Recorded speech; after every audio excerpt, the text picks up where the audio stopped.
Hi guys and girls, welcome back to FourFourPugh. Say guys and girls because we do not discriminate around here. I'm still Pew, still haven't got 44. That is the last time I will use that joke, don't worry about it. I'm going to continue the Arsenal pessimism today with Arsène Wenger's top 10 worst signings, and the reason I want to do this is because there are not many good ones in the Arsenal team at the moment. I feel bad for Lacazette. He's been injured for a while. And now he's just run off to get surgery, which is great. Kolasinac barely played for the last couple of months.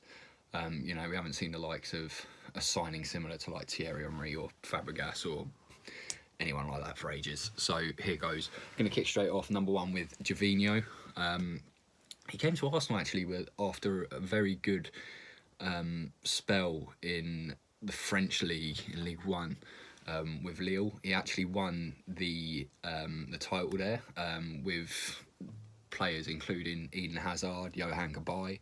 Obviously, Cabaye hasn't reached the same heights as Hazard, but you've seen what Hazard's gone on to do. He signed for Chelsea when they were European champs, and he's gone from strength to strength there. Probably looking to move on in the summer, hopefully. But anyway, back to Gervinho. He was kind of supposed to be a direct winger who was going to help us, but he ended up being terrible. He was very inconsistent, and I also will never forgive him for the fact that he missed an open goal in the League Cup against Bradford, where Arsenal crashed out on penalties against League Two Bradford, who actually coincidentally put in a better League Cup final performance than we did yesterday. 3 or 4 divisions below who they faced, whereas we are about 5 places below who we faced. So, moving on. Number 2, I'm going for Igor Stepanovs. Not many people will know Stepanovs, only if you're of the older generation. But he was associated with the 6-1 loss that Arsenal took at Manchester United. He was actually signed as decent cover, but up until that game he was doing okay, but in that game kind of shattered his confidence, and he only made 31 appearances before leaving Arsenal. He did win a Premier League medal and 2 FA Cups, but 31 appearances over 4 years is a bit of a minimal impact. Number 3, I'm going for Amaury Bischoff. You don't know who he is. Arsenal fans, and I mean die-hard Arsenal fans, will know who he is, but you do not know who he is, and I'm going to explain him. Arsène Wenger said that this guy was a gamble, and it's one that didn't pay off. He was always injured, and he made, I think, about 4 appearances for Arsenal's first team, and they all came mainly in cup competitions like League Cup. He basically did nothing. His hairline was terrible as well. Arsenal likes signing players with terrible hairlines, Giroud aside. Number 4, I'm going with Marouane Chamakh. Now, the problem is here, when we first signed Chamakh, he was class. For 6 months, he was unbelievable. He was scoring goals. He scored Arsenal's fastest league goal in history against Wolves, which was 37 seconds, and he scored 11 goals in his first 22 games, which is a very good record. And he was kind of Arsenal's main striker before Van Persie came in, and kind of made that stead his own. And that caused Chamakh to lose confidence. He had a lot of personal trouble as well, not just the amount of hair gel he used, but he had some personal issues, and that only led to another 4 goals in 67 games for Arsenal, which led to him being shipped off to Crystal Palace and then other teams. Number 5, I'm going for Park Chu-young. He was a member of a group of players that Arsenal signed in a horrible spending spree after the 8-2 defeat to Man United. He was £4 million, and I think that was also the amount of splinters he had in the back of his legs and in his bum, because he barely played Doubts were raised over his quality, over his fitness, and he also had a lack of game time as well, massive lack of game time, which probably explains that. Number 6, I'm going for Pascal Segon. He is dreadful. Probably not anymore, you know, doing whatever he's doing. But as a footballer, as a centre-back, he was horrible. Like, think of the worst centre-backs that your club has ever had, and then shave his head. That is Pascal Segon.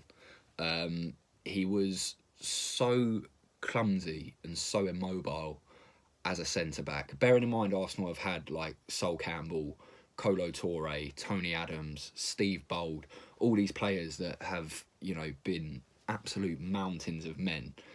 And Segon was just terrible. Like, he immediately followed that group of players, and imagine having to try to live up to that.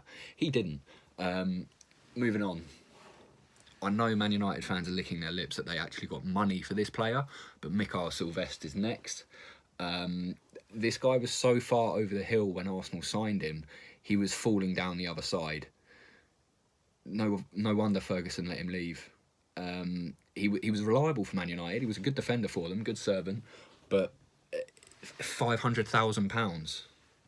That must have said something to Wenger. Like, why is he letting me have this guy for this cheap?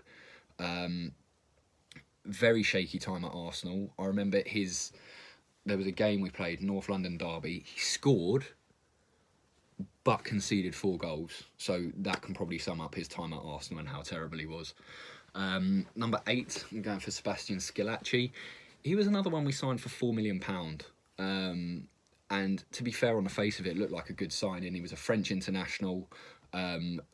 Good, sturdy part of a strong Sevilla defence. And looked experienced as well. Came to Arsenal and was terrible. He, you know, him and Segon would probably get into the worst Arsenal 11 that I have ever seen, you know, and I've seen some terrible players play for Arsenal, really bad. Number 9, I'm going for Andre Santos. He was supposed to be a Buccaneer in fullback, and he did score an important goal to get us into 4th place when we beat West Brom 3-2 on the final day of the season. But he swapped shirts with Van Persie after Van Persie left us and then scored against us. He swapped shirts with him at half-time. Me as a fan, I felt mugged off. I actually felt offended. I was like watching it on live TV, I was like, what are you doing? See, that's what happens. I was like, what are you doing? You know. And then he was just so slow as well, like getting forward and then getting back. He went forward with a bit of purpose, but then when he, like, Arsenal just like to sign players who walk, and he was walking back, and it did my head in. And then number 10, I'm going to go with Francis Jeffers. He was supposed to be the fox in the box and a massive signing for Arsenal, and he just turned out to be injured, like weight issues from injury. I imagine confidence issues as well from that kind of thing. And he just was dreadful for us. And then he just went and got shipped out again after a couple of years to lower league teams, which was... yeah. So yeah, that is my top 10 horrible Arsène Wenger signings. I'm going to put a link in the description because I've actually written this for a website called Court Offside. They have given me a lovely platform to do my writing as well, because I like to write, I like to talk. So I'll put the link for their website, and then for this linked article, top 10 worst Arsène Wenger signings, I'll put both of those links in the description so you can have a look at my writing, but you can also have a look at Court Offside's website as well. They do really good you know, like feature pieces and actual news pieces as well. And they also have a very funny social media account, which is the Twitter handle is @CourtOffside. I'll also put that in the description below as well, so you can follow them. Like, share and subscribe, all of that YouTube stuff. And I will be back soon.